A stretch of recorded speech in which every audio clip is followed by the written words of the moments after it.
Welcome to the Empowered Women Wellness Project Fit Bag, where we are going to be talking today about creatine. If you are unfamiliar with creatine, you might be living under a rock. Creatine is one of the most well-researched, most used supplements out there, and we want to unpack it a little bit so that you can understand why you might want to incorporate it into your supplement program.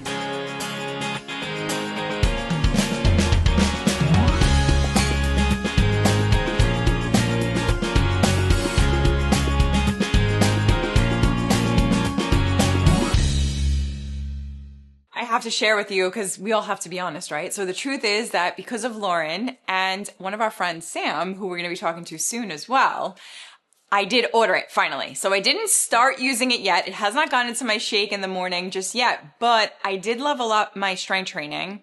So I know that it's something that's going to be scooped in tomorrow. Yes. And so bringing up strength training, that is one of the most well-known uses for creatine. So creatine is beneficial towards helping your body produce and maintain ATP levels during strength training, as well as endurance work, power work. So the benefit is not just strength training, but that's something that we often think of.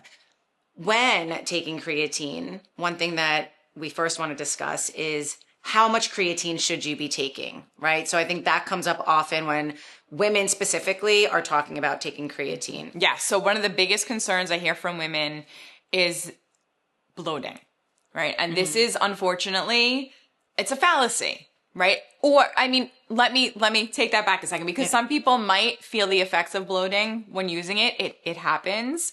But for the most part, your body does, after a while, start to balance out, right? If you do experience those side effects. Can you explain a little bit? I don't know if you know, I might be putting you on the spot here. Let's see.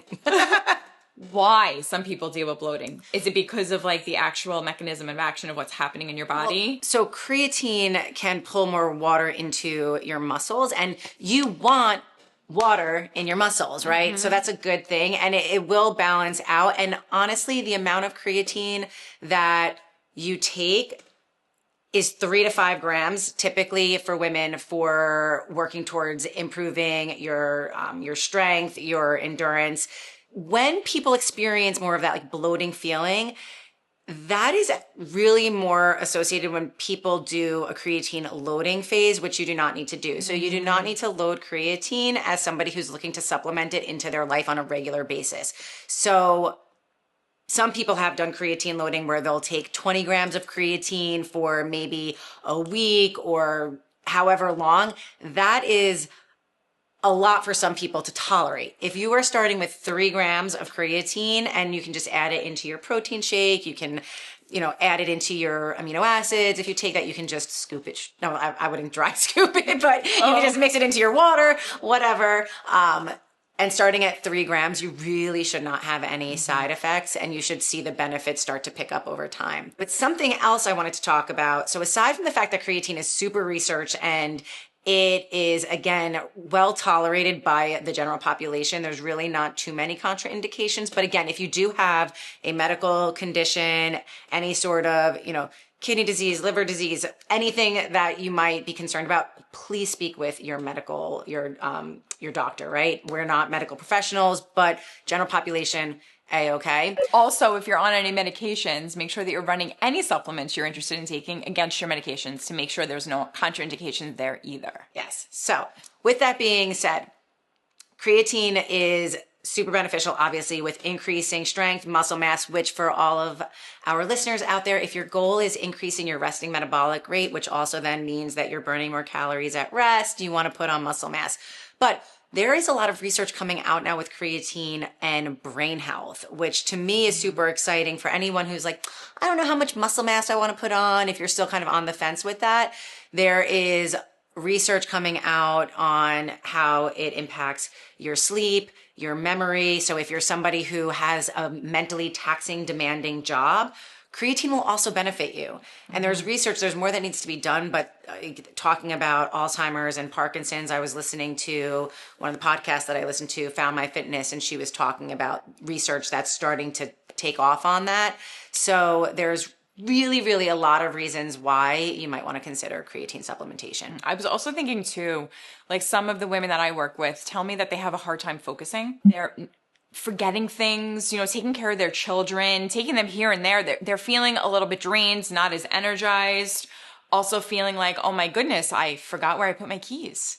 So there has been a little bit of information out there, just like what you were saying about helping with focus and things like that. But just like what they said on the podcast that you're referring to, there is more research that needs to be done, but it sounds like this is what's going to be happening in the near future. I'm calling it, basically. 100%. And creatine, for my endurance athletes out there, will help with your recovery. So we did actually do a full podcast on creatine supplementation, but to tie it up in a little bow for you, if you are considering taking creatine, start with 3 to 5 grams a day.